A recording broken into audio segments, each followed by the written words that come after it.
गुफ्तगू तूने सिखाई है कि मैं गूंगा था, अब मैं बोलूंगा तो बातों में असर भी देना। आज हमारे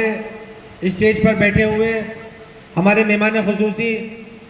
जनाब दानिश आज़ाद अंसारी साहब, जो कि इस वक्त उत्तर प्रदेश सरकार में एक अहम जिम्मेदारी को संभाल रहे हैं, उसके लिए हम मोमिन अंसार सभा की जानिब से बहुत बहुत मुबारकबाद पेश करते हैं। ये हमारे लिए बहुत फख्र की बात है कि उत्तर प्रदेश के एक बुनकर परिवार से माननीय प्रधानमंत्री जी, उप मुख्यमंत्री जी ने दानिश आज़ाद साहब को इस बड़ी जिम्मेदारी को सौंपा। इसी के साथ जिस तरीके से आप सबका साथ सबका विकास की बात करते हैं, तो माननीय मंत्री से मेरा ये निवेदन है कि उसको आगे बढ़ाते हुए हमने आज जो ये सम्मेलन किया है पसमानदा समाज की भागीदारी के लिए किया है। जितनी हमारी आबादी है 85% अगर हमारी आबादी है, तो उसके हिसाब से सभी स्कीमों के अंदर भी हमें भागीदारी मिलनी चाहिए। जैसे पूर्व में देखा जाता था, जब उत्तर प्रदेश के अंदर बसपा की सरकार हुआ करती थी, तो शहर के जो वार्ड हुआ करते थे या गांवों के जो क्षेत्र हुआ करते थे, उसको दलितों के आधार पर जहां दलित बाहुल्य क्षेत्र हुआ करते थे, वहां उनके विकास के लिए अलग अलग स्कीमें, अलग अलग फंड देकर उनको विकसित किया जाता था। माननीय मंत्री जी को मैं आज इस मंच के माध्यम से ये बात बताना चाहता हूँ या मैं सुझाव देना चाहता हूँ कि आप इस बारे में भी माननीय मुख्यमंत्री जी से डिस्कस करें किस तरीके से, चूँकि मैं नगर पालिका परिषद अमरोहा से सभासद भी हूँ और हर जगह हर नगर पालिका में पसमानदा आबादी हुआ करती है, तो हमारे आबादी का ज़मीनी स्तर से जिलाधिकारी के माध्यम से सर्वे कराया जाए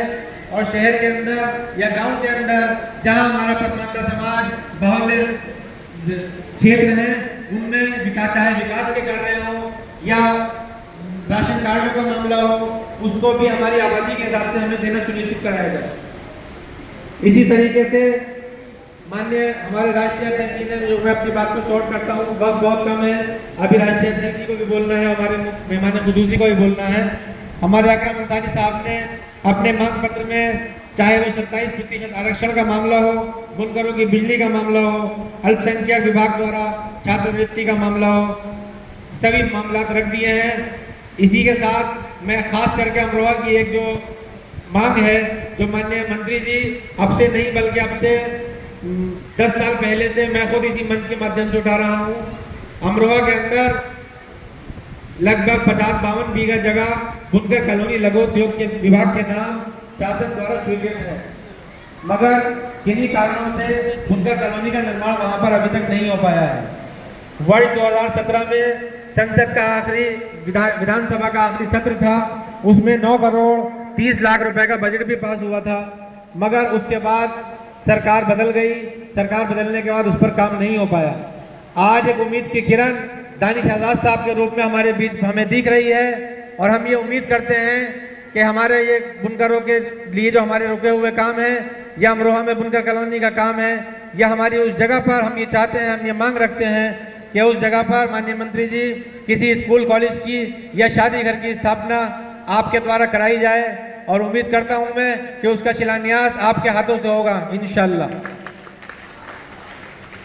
बस मैं ज्यादा कुछ न कहते हुए अपनी बात को खत्म करता हूं, और सिर्फ जो आज तक मोमिन अंसार सभा के हमारे राष्ट्रीय अध्यक्ष जनाब अकरम अंसारी साहब 2011 से लेकर और अब तक पूरे हिंदुस्तान के पसमानदा समाज को और मुस्लिम समाज को जोड़कर उनके पिछड़ेपन को दूर करने के लिए काम कर रहे हैं। आज हमें एक के साथ एक,